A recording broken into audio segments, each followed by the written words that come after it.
दिनांक 16 नोव्हेंबर रोजी gas cylinder या निवडणूक चिन्हाच्या प्रचारार्थ शेकडो युवकांच्या उपस्थितीत उरण तालुक्यात भव्य दिव्य बाईक रॅली व रोड शो करी यांची बाईक रॅली काढण्यात आली।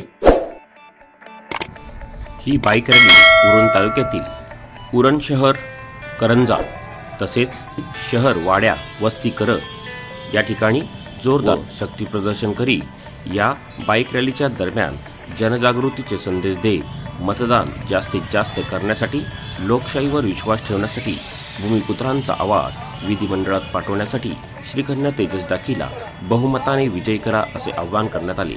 यावेळेस युवक व युवतींचा बाईक रॅलीमध्ये मोठा प्रतिसाद पाहायला मिळाला।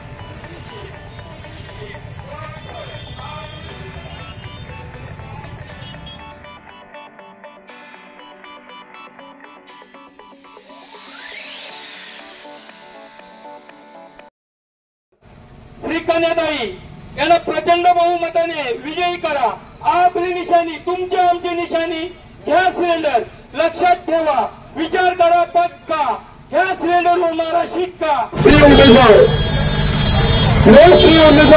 श्रीकन्या तेजस दाखी आज यांचा पण प्रचार करत आहोत, बाईक रॅलीच्या माध्यमातून प्रचार करत आहोत आणि खरोखर तुम्हा सर्व समजलं की मी मनापासून आभार मानतोय या उन्हात तुम्ही मुलांची परवा न करता श्रीकन्या ताईच्या प्रचारासाठी आलेला आहात, त्याबद्दल तुमचे मनापासून आभार।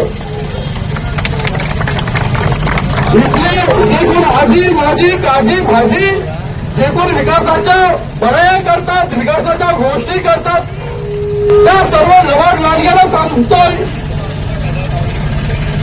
आपण जेव्हा 5,000, 10,000, 20,000 कोटीचा वल्गना करता, परंतु उरण शहरात शौचालयासारखी गोष्ट अवेलेबल नाही, तुम्हाला लाल वाटली माझ्या गोष्टीची।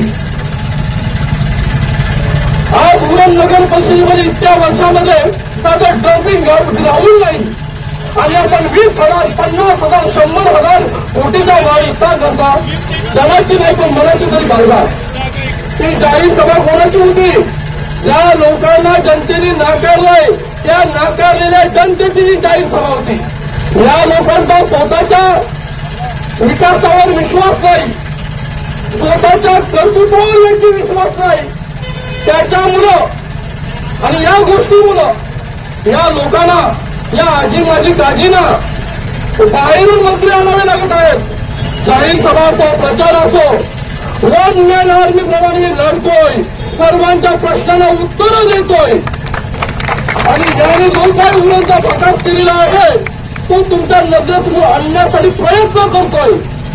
या भस्मासुरांचा, या भकासुरांचा प्रत्येकाचा मी खरपूस समाचार घेणार आहे।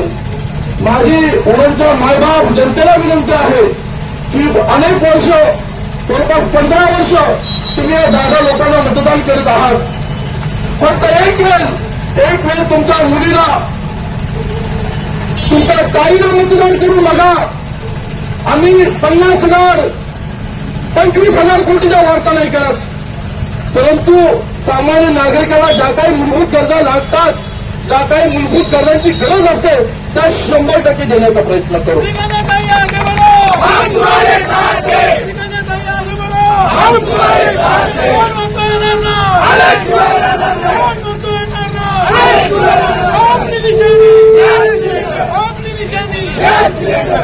काय तो जेव्हा स्वतः विकास करतोय तेव्हा लोकांना, म्हणजे त्याला वाटतं की लोकांचा विकास झाला, तर उरणच्या जनतेचा विकास नाही झाला राजा माझा, तुझा विकास झालेला आहे।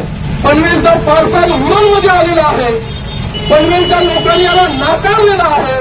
स्वतःमध्ये हिंमत नाही, ताकद नाही, प्रशांत ठाकूर सोबत लढण्याची याची हिंमत होत नाही।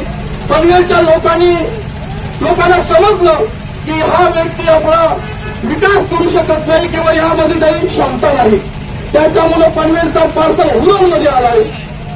ज्या लोकांना आपण आपला समाज, आपल्या समाजाचा प्रतिनिधी म्हणून आपण समजलं, त्यांना संधी दिली, त्यांनी सर्व वेळ जुगाड घालवण्यात केलेला आहे। करंजा इथून सुरुवात केली आणि मोरा, आवेडा, केगाव, नागाव अशा बालई वगैरे अशा गावोगावी जाऊन आम्ही श्रीकन्या दाखीचा छानपैकी प्रचार केला। मी सर्वांना सांगू इच्छितो की जर तुम्ही जर खरोखर विकास कामं केली, जर तुमचा स्वतःच्या कर्तृत्वावर विश्वास आहे, तर कशाला पाहिजे तुम्हाला नेते मंडळी, कशाला पाहिजे ते मंत्री? बोला, लोकांच्या समोर या, तुम्ही काय विकास केला ते जाहीर करा. उगाच नेते मंडळींना बोलवायचं, त्यांचं वेळ वाया घालवायची, तुमची वेळ वाया घालवायची, ही असली धंदे मी तेजी टाकी कधी करत नाही. आज उरण नगर परिषदेच्या प्रवेशद्वारावर आपण अनेक मूलभूत सुविधांचा पाडा वाचला. त्यात डम्पिंग ग्राउंड एक विषय होता. साहेब, काय त्यातली माहिती तुम्हाला माहिती? बघा, जे लोक 20,000 कोटी, 50,000 कोटी, 10,000 कोटीच्या वल्गना करतात, उरण नगर परिषदेमध्ये एक साधं डम्पिंग ग्राउंड नाही, लाजीरवाणी गोष्ट आहे. तर महिलांसाठी शौचालय नाही. आज साहेब, बस डेपो पासून मी करंजाकडे बाईक रॅली घेऊन निघालो होतो. मी अर्ध्यावरूनच गाडी फिरवून आलो. व्यवस्थित रस्ते नाही, एक गाडी गेली तर दुसऱ्या गाडीला मागे द्यायला लागतोय. हा उरण शहरातला विकास आहे? काहीतरी नुसता टोप्या मारतोय, फेकम फेक करतोय, उगाच लोकांची फसवणूक करतोय. आणि माझी मतदारांना सुद्धा विनंती आहे, याचे जेव्हा कार्यकर्ते येतील, याचे जेव्हा नेते मंडळी तुमच्याकडे मतं मागायला येतील, 1,500च्या वार्ताच नाही करायच्या, 500 कोटी, 1,000 कोटी याच्याकडून मागा, तर त्याला मतदान करा.